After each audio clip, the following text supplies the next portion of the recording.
элеватором. Здесь непосредственно оператор контролирует погрузку силоса, выгрузку силосов, погрузку на вагоны, погрузку на лодки. Также оператор по видеонаблюдению наблюдает, машина разгрузится, грузится ли вагон, то ли там не застрял. То есть, простыми словами, это центр управления. 7 элеваторов, центр управления 7 элеваторов. Также, что я ранее рассказывал, управление транспортом тоже может наблюдать.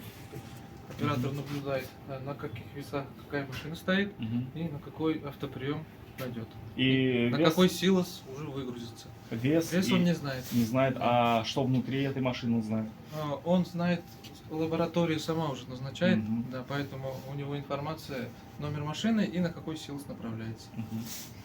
Также два монитора есть для контроля температуры в силосах. Да, при хранении обязательно контроль температуры. То есть это температура в башнях?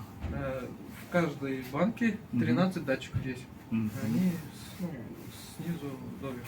Он может контролировать, не только смотреть, но еще может в случае чего увеличить и уменьшить, да? Нет, он именно только контролирует, а уменьшить или там уменьшить температуру мы уже сами можем под силосным вентилятором. Они в силосах установлены.